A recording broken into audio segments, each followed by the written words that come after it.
All right, good morning. Well, anybody know what Pepsi is?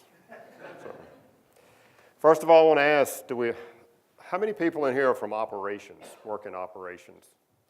Okay, anybody from sales? See, one hand, anybody else from sales?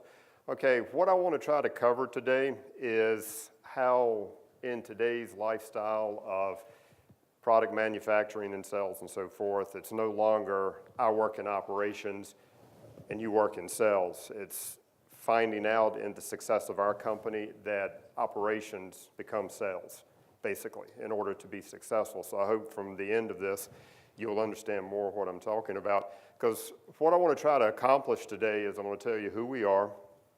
I'm going to show you what is inside of our supply chain at Pepsi Bottling Ventures and how I redefine my role as demand planning manager to improve the forecast. We're going to touch on our KPIs and metrics, show our results, and then I'll answer any questions at the end of the presentation. My name is Wallace DeMent. I am the demand planning manager for Pepsi Bottling Ventures, and we are, of course, manufacturing of soda pop. And I have been with the company going on almost 20 years now, well, 17 years. I've been with them since 1999. So I've seen a lot, done a lot, and been privileged enough to be within the company through our growth in the S&OP process. So a little bit of us as a company. From a corporate history, we started out as a family-owned bottler in the 40s up in Long Island, New York. And over the years, we became a bottler that went out and purchased other bottlers. Because if you know the history of soft drinks with Pepsi and the competition, which I'm not allowed to say, and of course our company does drug testing, and if they find Coke in my system, well then I'm fired, so can't talk about that either. But over the years we acquired other family bottlers because back in the 1800s when Caleb Branham discovered Pepsi or created Pepsi in New Bern, he wanted to distribute it. And of course, with the logistics and so forth of that day and time when we had no S&OP process, in order to get his product out to more and more people, he had to sort of sell his secrets, sell his soft drinks to other families, to other people. They would in turn make the product, distribute in their area, and so forth and so forth. So over the years, through the history of soft drinks, family-owned operations became bigger and bigger and bigger across the country in order to get Pepsi Cola nationwide and so forth. So as the years went by, we started buying up all of the smaller family-run operations and so forth and moving in through different acquisitions.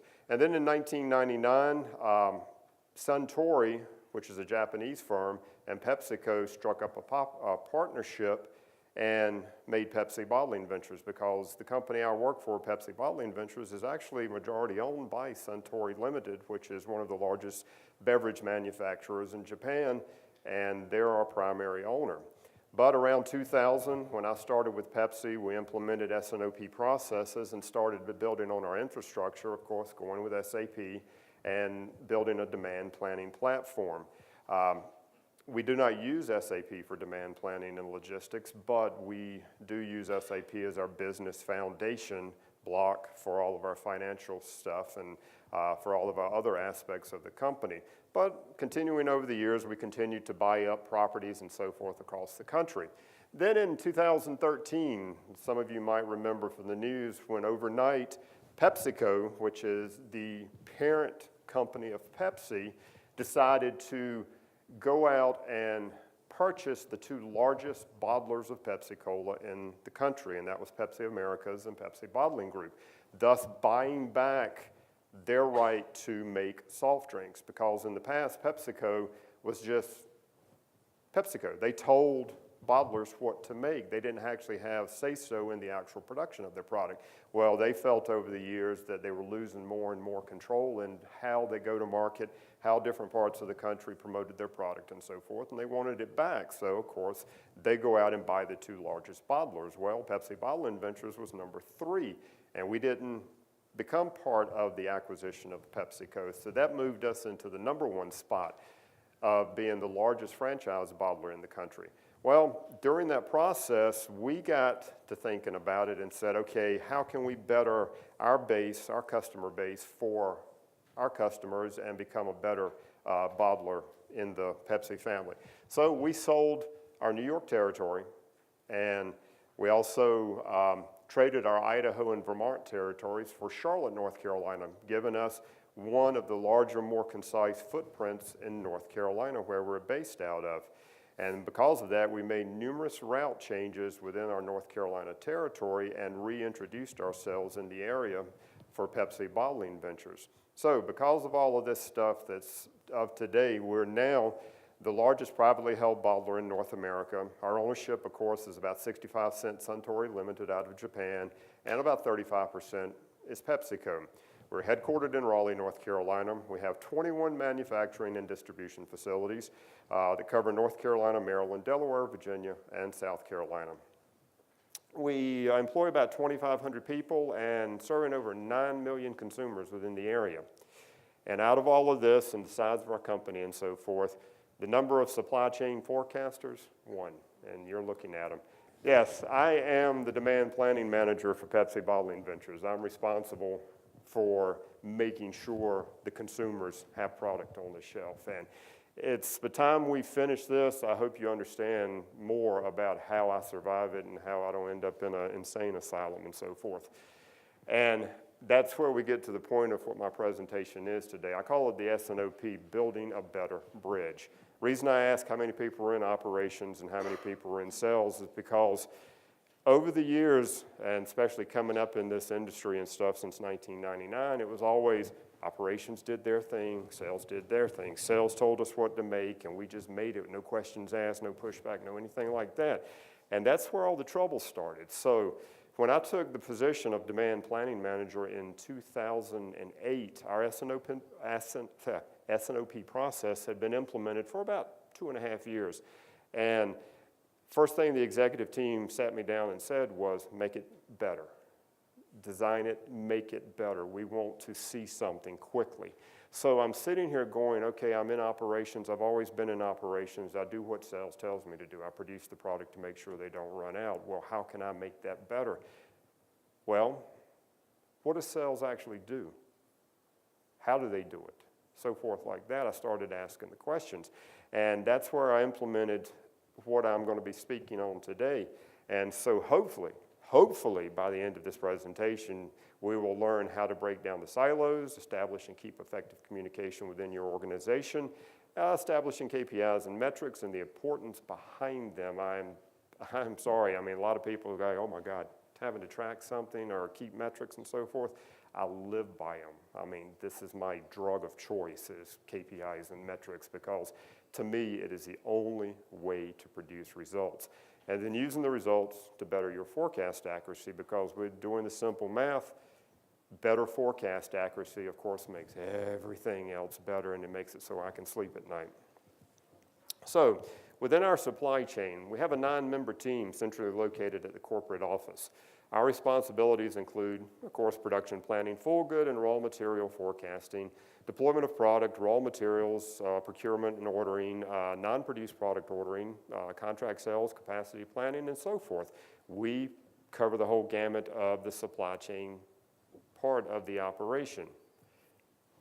We handle about 600 plus SKUs in multiple size and package configurations, and around 65% of those items are produced with 35% ordered from outside the company. And accurate forecasts are critical in making sure all of these jobs are successful. So, how do I redefine to shine? When they came and told me that I needed to better improve our forecast accuracy and prevent out of stocks, keep the inventories level low, and keep everybody happy. So what I decided to sit down and figure out was try to determine on how supply chain could better input into the sales side and make better business decisions. Because I know with the S&OP process, you hear at times people say that it should be a one world forecast. You should bring in finance, you should bring in operations, you should bring in executive. Everybody roll it into one, sales, everything. And to an extent, that is a good thing to do, but I've learned over the years that that might not be the best thing to do with certain businesses and so forth. It's sort of, okay, you make your forecast, I make my forecast, and we sit down and we discuss it and we come to an agreement. It's not, I'm going to go by finance because they're out there for one thing, and that's to make money. I'm, from a supply chain side, is to save money by keeping inventories low, prevent out of stocks, and have the product available to sell. So how do I do that? Okay, let's break it down simply. Everybody knows what knowledge is, and everybody knows what wisdom is. Of course, you get knowledge, if you bring knowledge into your base, then of course from that knowledge you develop wisdom. So everybody knows, if you have knowledge, you know that tomato is a fruit. But if you have wisdom, you know tomatoes will not taste good in a fruit salad, right? So how do you get to these 2 points? How do you take the knowledge that you have acquired? And luckily with Pepsi Bottling Ventures, we invested into it early. We bought the software, we bought the infrastructure, we bought everything. We went out and found the best teams, we went out and found the best people. We hired them, and just to say that we consider that our people are very special, most of the people within Pepsi Bottling Ventures are pushing 35, 40 years with the company. I mean, like I said, I still feel like a rookie because I've been with the company only 17 years. But we bring in the people, we keep them. So we have the knowledge. So with that, we think, okay, we've got wisdom now. We can make everything perfect. Nobody will ever be out of stock. Everybody will have the Pepsi in their hand. Nobody will have out-of-date products. That's where the breakdown and everything started. You can have the best of the best and have the best intentions, but they not always be what's best for your company. And that's what I want to talk about today. Where we got successful was understanding the understanding part, the critical part of how do you take the knowledge you have, turn out the wisdom you need to be successful. This is the part I want to talk to you about today, getting between those 2 points. You've got the talent, you've got the software, you know what you want to do. How do you get there? And so, everybody's seen this on about every presentation about S&OP. It's the dreaded silo effect. You have purchasing, you have marketing, you have sales, and you have operations. Everybody is in their own world. We are a streamlined company. We're all doing multiple jobs. We go in, we put in long hours, and it's our job to make sure that our job is done the best of the best. So you sort of forget about the other departments a lot of times, or you have a very limited communication avenue going between them. So a lot of times it's a lot of roadblocks, a lot of times it's a lot of repeat, unnecessary work. So can anybody relate to this? Anybody in this room go through this on a daily basis, not knowing what marketing's doing, not knowing what operations doing, not knowing what sales? Or is everybody sitting in here working for the perfect company and you don't have any issues? Wow, there's a lot of hands up. So how did I redo it? Okay. I built a bigger pipeline.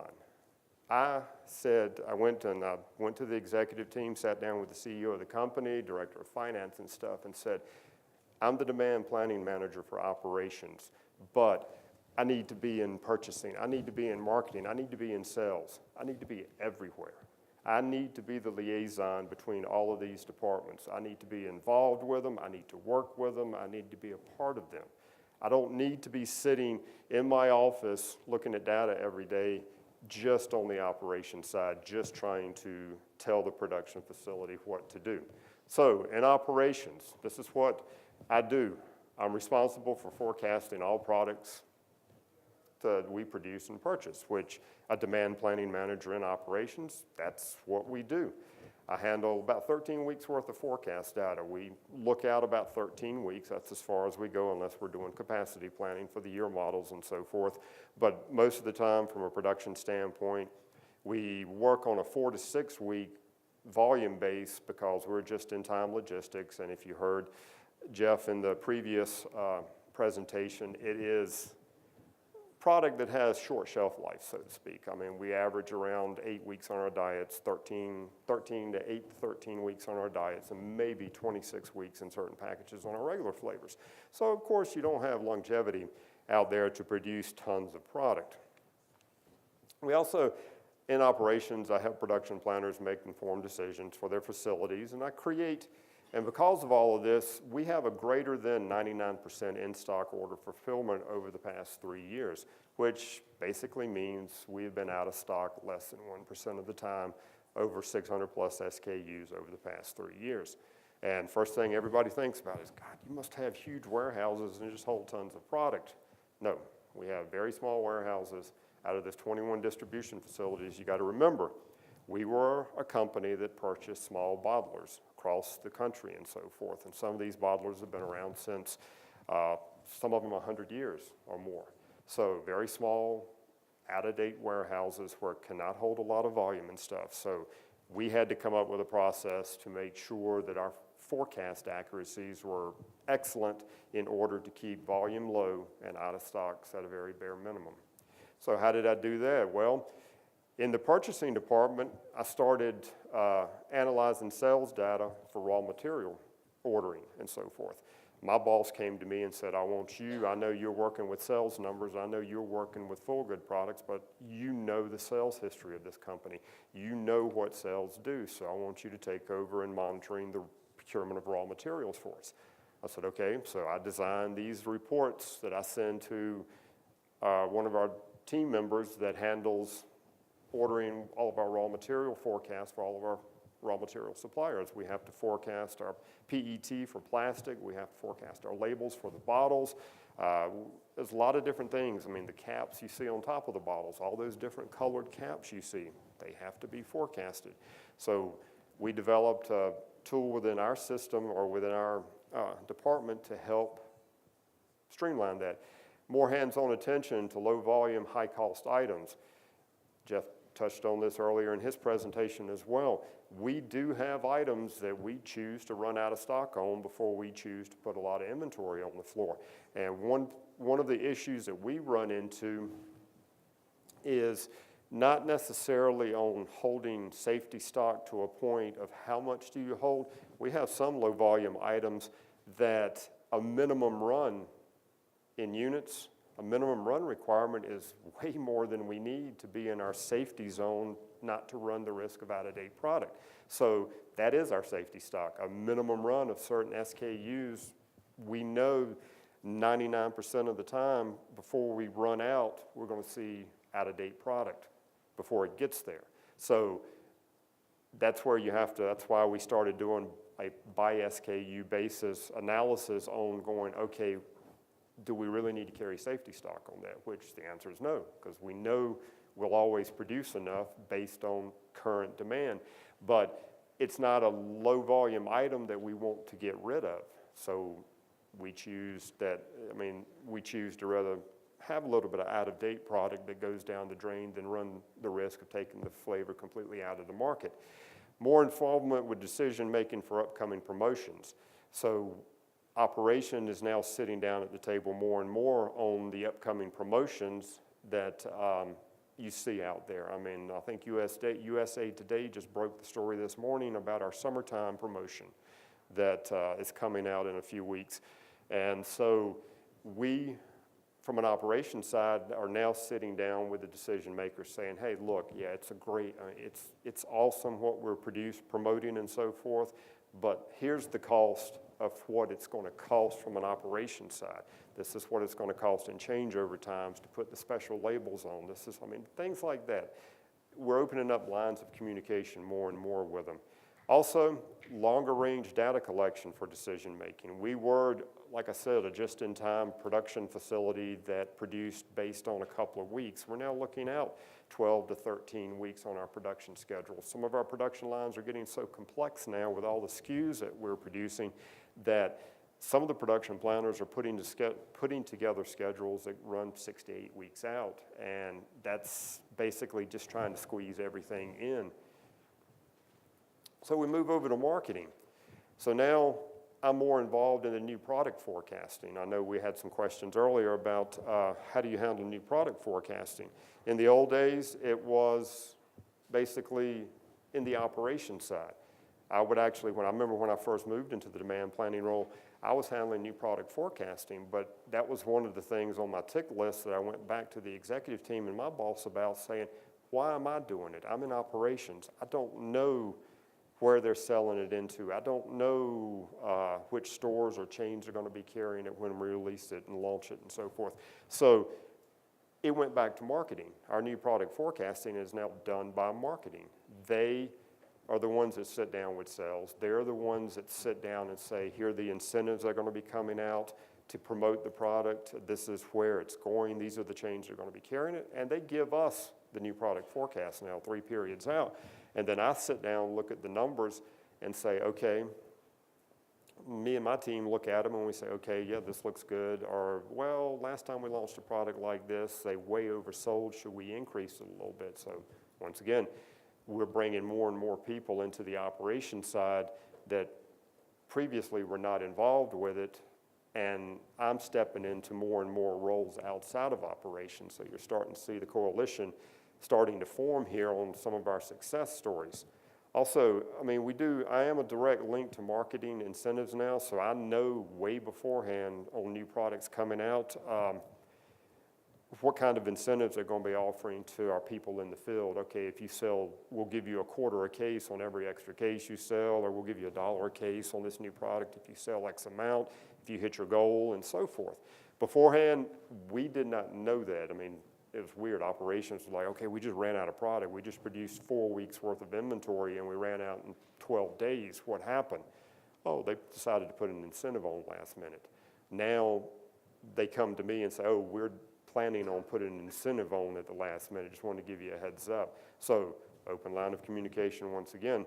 And we also are taking marketing. We have got the executive team on board on going, okay, they go back to marketing on a quarterly basis now saying, okay, which SKUs are not making it, which are not hitting the thresholds. So on a quarterly basis, we go through our entire portfolio, and if the SKUs are not making it, they're gone. I mean, we take them out of the mix because we know that we're just wasting money taking up shelf space with products that are not selling. So we clean house about every quarter. And sometimes we clean out SKUs that we found out later on we have to bring back because there's one chain somewhere that has to carry it. There's one hospital somewhere that 2 of their patients love it, so we got to carry it. So it's a lot of decision making on that aspect, but at least we don't just produce and let it go and never think about it again. We also do a lot of tracking and analysis on new products because I heard a bunch of questions in the earlier presentation about, well, how do you forecast a new product? And it's a Yahtzee cup every day. I mean, you roll the dice and you hope you've covered all your bases, and it's a lot of analysis to keep up with to make sure that you're doing what needs to be done to make the product successful. So, and this is probably one of my most proudest achievements was becoming more of a salesperson because now I literally went out and developed a one-on-one relationship with every key account manager we have in the company for all of the major chains. I mean, I know everybody in here has heard of Walmart. We have a huge southeastern chain called Food Line, which is our grocery store chain. We have Target. I mean, all those key account managers that call on all those accounts, I became friends with, basically. I mean, take them out to lunch, go meet with them, set up meetings, whatever, just to get to know their personalities, just to get to know who they are, and just to develop a one-on-one business relationship. I take market tours, see how things are done, because I can sit in, as they like to call it, the ivory tower of people in the rest of our company, because we have a nice corporate headquarters. They say we're all sitting up in the ivory tower, and we're not in the working class anymore, I guess you could say. But I go out on market tours to see how things are done. I understand what displays look like. I know what they're going to be doing for the Super Bowl. Super Bowl might have been just down. That is our largest holiday of the year. We live for the Super Bowl. Wish I could say, go Panthers, we at the ring, but nope. Also, if it's a sales meeting going on, 9 out of 10 times you're going to see me sitting in it because I want to know what's happening on the sales side because I'm ultimately responsible for making sure the product is available to put on the shelves. So I need to know. So I go. And I've sort of sort of became a fixture in the sales side that about 6 to 8 months ago, the CEO of the company came to me and said, well, look, why don't I just let you see it from the start, and that way you know everything that's going on.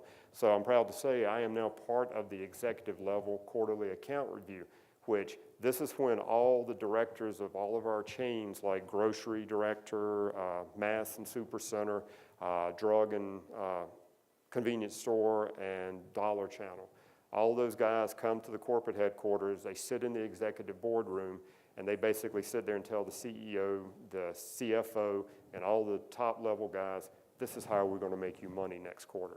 This is what we're going to do. This is how our margin is going to come in. This is our profitability. This is how we're going to make plan, and so forth.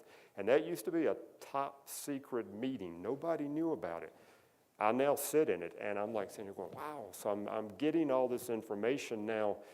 Used to, when I first started, I was lucky to get 4 weeks worth of data.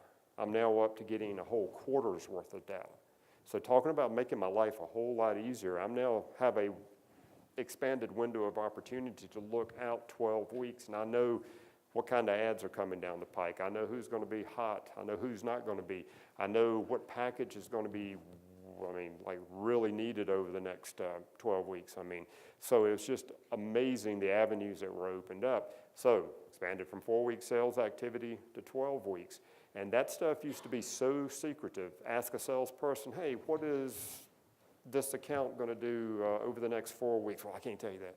It might leak out, or the competitor might get it, or they might try to match it, and so forth. But through a lot of effort and so forth, I earned the trust. Going back up to number one, I developed a one-on-one relationship. So now I'm part of the sales team. I'm part of the solution. I'm not part of the problem anymore. So that was probably one of the biggest things that we did as a company, was to put myself more into the sales position and less into the operations position. So our success comes from supply chain touching all the major parts. Now, I know a lot of you are global. A lot of you work with global companies. It's like, well, how can I talk to a salesperson that's 4,000 miles away? It's the day of computers, guys. It's simple. It's just opening up a line of communication via email, Skype, anything like that. In my opinion, as a demand planning person, as a forecasting person, until you can better understand the causes and effects of forecasting, you can't improve your forecasting. So I'm just saying, from our standpoint, we reached out and became part of all the entities within our company. So, tracking to improve. We've got a successful strategy set up. So how do we know it's working? At warehouse level, we track, monitor days supply, out of stocks, and end dates. At production facilities, we track and monitor schedule revisions, schedule attainment, RAN changes, package changes, and run sizes. And at the distribution level, we also track and monitor payloads, freight costs, and sourcing. None of this would be possible without accurate forecast. It's always going to go back to that. It's always going to go back is, how can I get that forecast accuracy up? Because as long as I can make great forecast and everything is where it needs to be, everything else runs smoother. We grease the wheel. So with Pepsi being more of a sports-oriented style organization, a couple of years ago I did a presentation for the IBF, and it was more on our scorecard tracking that I had set up to get sales more involved, and I just wanted to bring that back into the presentation. What this is a weekly scorecard that I send out to the field. It goes to the sales side of the operation, and they can see how their warehouse or distribution center is tracking on their forecast accuracy. And it gives you the current weekly forecast accuracy score, prior week and prior year, so they can compare how they were doing versus last year. Because like I said, you think of Pepsi, you think of sports. We're really involved with about every aspect of the sporting industry out there. We're somewhere involved with it. So think about the people working for the company. 99.9% of them are probably diehard sports fans. So when it came to tracking their accuracies and their success, what better way than do a sports theme that would go out on a weekly basis in a scorecard style, sports card style setting, and it really got them into it. Now I've got RSMs that are betting with each other. Hey, I can beat you next week on forecast accuracy. Or, seriously, they have turned it into a competition, and I'm sitting in my office with this big grin on my face because the more competitive they get, the easier my job gets, because it means they're paying attention to their forecast. They're looking at it, they're reviewing it, they're studying it, and they're analyzing it. It's not just left up to me. All right, so I also give them last year's scorecard, which gives them their top score, worst score, year-end score, and number of weeks above target. Our target is greater than 80% on a weekly basis, like I said. Within the 20% margin of error, usually you don't see really high out of stocks. You really don't see a lot of issues, a lot of problems. Might be specific warehouses, the smaller warehouses that can't hold as much volume might see some out of stock problems, but our larger distribution facilities that handle 400,000 and 500,000 cases a week, you don't see that much problems as long as it stays within the 20% margin error. So my job is based on keeping it above 80%. So I even give them bragging rights. This is the last card of their scorecard, where it gives them for the week the big hitter. It tells them who was the best warehouse, who was had the top accuracy, the top percent good. We also, besides the accuracy, we track percent good, which basically in a nutshell means out of the 600 SKUs, how many of those SKUs within that group scored above 80%? Because you can have an 80% forecast accuracy just by making sure all your key packages score high. And the smaller packages you forget about. But with the percent good tracking, that also gives us the ability to look down at, okay, those small packages might be doing 60%, but just think about how the overall forecast accuracy would be if we could clean up the small packages, get a better forecast on them, and bring it up to 70, 75%. So that way, we're sort of doing a double net to give us more visibility on how to improve. So who sees this? You can do all the work you want to on putting together these fancy scorecards or eye-catching scorecards or the ones with the bells and whistles and the big bangs and noisemakers and stuff. But if only the guy that unloads the truck down at the warehouse is going to be the only one looking at it, what kind of benefit have you accomplished except you just wasted an hour or two collecting the data? Through our pushing and so forth, this scorecard and tracking system goes all the way up to the executive team. And if you want to make RSMs, which are our regional sales managers, sit up and take notice and pay attention to their forecast, let them get a call from the CEO saying, what happened last week? So we have really pushed to get the executive team more and more involved with it. And through our success and so forth, they are more involved with it. They are taking a big interest in it. If I'm not at a sales meeting, I'm usually asked, was there something wrong? Why wasn't I there? When you're missed in a department you're not even part of, that's when you know you're doing something right. And that's what I like about the job that I'm in. But all of this I've been talking about, I guess we have to ask the question, does it work? When we started out in 2006 with our S&OP process, we were looking at 350 SKUs. We had a day supply of 15 to 20 days, and the best we could squeak out was a 77.6%. After the implementation of all the things that we've done over the past few years and so forth, last year with 600 plus SKUs, a day supply down to 7 to 10 days is all we handle in our company. We have an 83.1% forecast accuracy, which was almost a 6% increase from when we started tracking this. Now, I'm happy to say that since 2006, when we started tracking, the 83 is the highest we've ever hit in forecast accuracy over total company. And there's a lot that goes into that number with not just by SKU, but we have to track it by market, we have to track it by key account.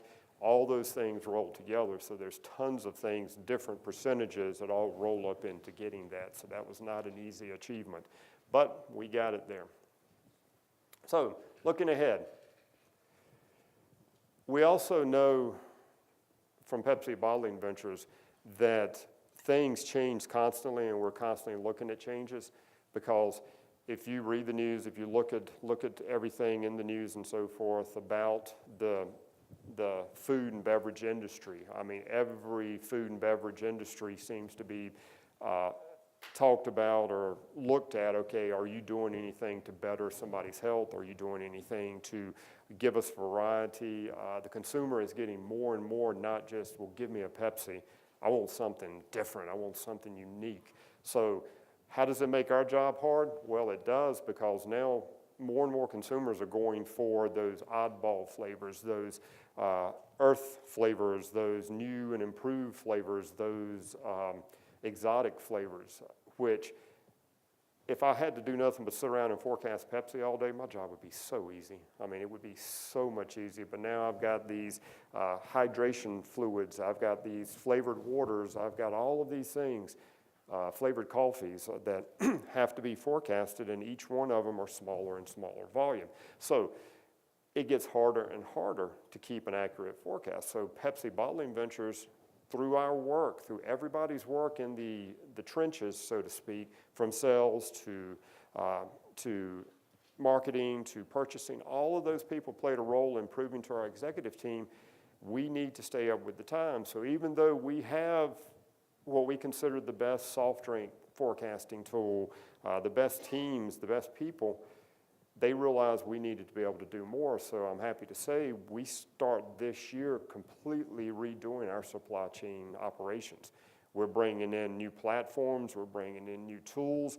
We're doing so much to keep up with the times that they're reinvesting into the company to do better, because we're looking at the future. For the first time this year, we're bringing product in from Japan.